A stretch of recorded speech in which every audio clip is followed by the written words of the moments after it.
Hello friend, स्वागत है आपका एक बार फिर से आपके अपने लीगल चैनल सोच पर प्रहार में। मैं हूं एडवोकेट सनी शर्मा और दोस्तों आज की इस वीडियो में बहुत ही गुड न्यूज मैं आपके लिए लेकर के आया हूं। दोस्तों देखिए, जब हमारे देश में कानून बने थे तो आप देखेंगे कि वो समय अलग था और आज का समय बहुत अलग है।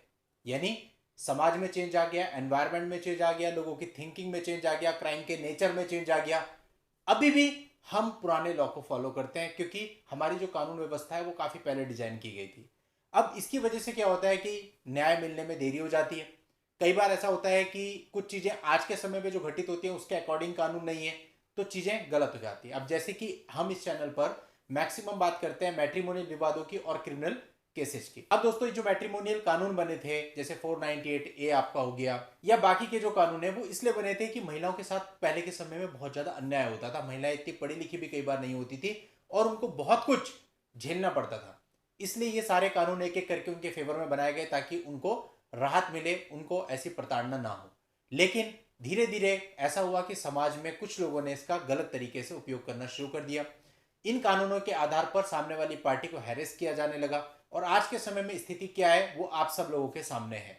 तो ऐसे में अब कहीं ना कहीं सरकार ने भी ये महसूस किया है कि भाई अब इसमें चेंज होना चाहिए। ये कानून काफी पुराने हो गए हैं और आज के समय के हिसाब से इनको अपडेट किया जाना बहुत ही जरूरी है। अब दोस्तों 498 ए पे स्पेशली आप बात करते हो कि सर आज के समय पे जो 498 ए है, लड़की के केवल कहने पे धाराएं लग जाती है, लड़की के केवल कहने पे सब कुछ हो जाता है। 2 साल बाद भी वो केस दर्ज करा रही है तब भी हो रहा है, 3 साल बाद करा रही है तब भी हो रहा है, और कुछ भी हो जा रहा है। अगर वो यहाँ पे रहती है दिल्ली में तो वो कर्नाटका में जाके केस दर्ज करा रही है तब भी हो रहा है।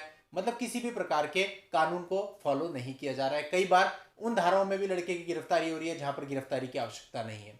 तो कहने का मतलब आप सभी लोग और पूरे समाज के सामने यह है कि किस तरह से कानून का मिसयूज आज के समय पे हो रहा है। और इसमें बहुत बड़ा कारण यह है कि कानून व्यवस्था बहुत पहले के टाइम की है और आज के समय में परिस्थितियां पूरी तरह से बदल चुकी हैं। तो इन सारी पहलुओं को देखते हुए सिर्फ मैट्रिमोनियल मामलों में नहीं और भी सारे मामलों में, यानी आपराधिक कानूनों की मैं बात कर रहा हूं, यहां पर गवर्नमेंट ने आईपीसी, सीआरपीसी और इसके साथ साथ इंडियन एविडेंस एक्ट यानी भारतीय साक्ष्य अधिनियम में संशोधन की प्रक्रिया शुरू कर दी है।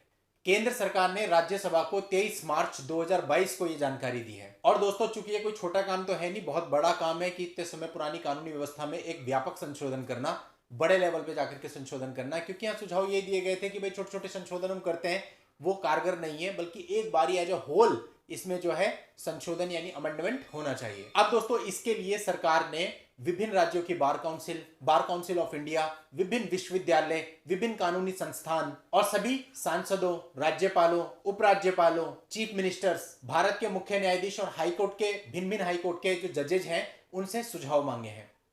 और दोस्तों, इसका ध्येय यही है कि न्याय व्यवस्था और सुगम बन सके और लोगों को जल्दी न्याय मिल सके, सरल व्यवस्थाएं बन सके और आज के हिसाब से अपडेट भी हो सके।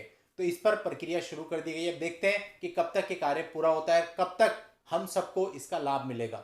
हो सकता है जो हम इतनी सारी परेशानियां कानून में महसूस कर रहे हैं वो सारी की सारी चीजें ठीक हो जाए। दोस्तों, देर से ही सही लेकिन जब भी काम होता है हमें उसकी सराहना करनी चाहिए और हमें अपना भरपूर सहयोग उसमें देना चाहिए। चलिए दोस्तों, आज की इस वीडियो में ये महत्वपूर्ण जानकारी मैंने आप तक दी। हो सकता है इस जानकारी के बावजूद आप में भी उम्मीद की एक किरण जगे।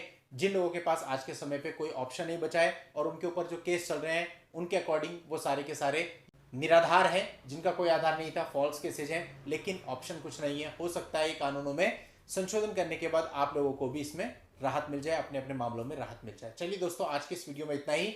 नेक्स्ट वीडियो में नई लीगल जानकारी के साथ मैं आपसे फिर मिलता हूं। तब तक के लिए good bye and thank you for watching. Take care.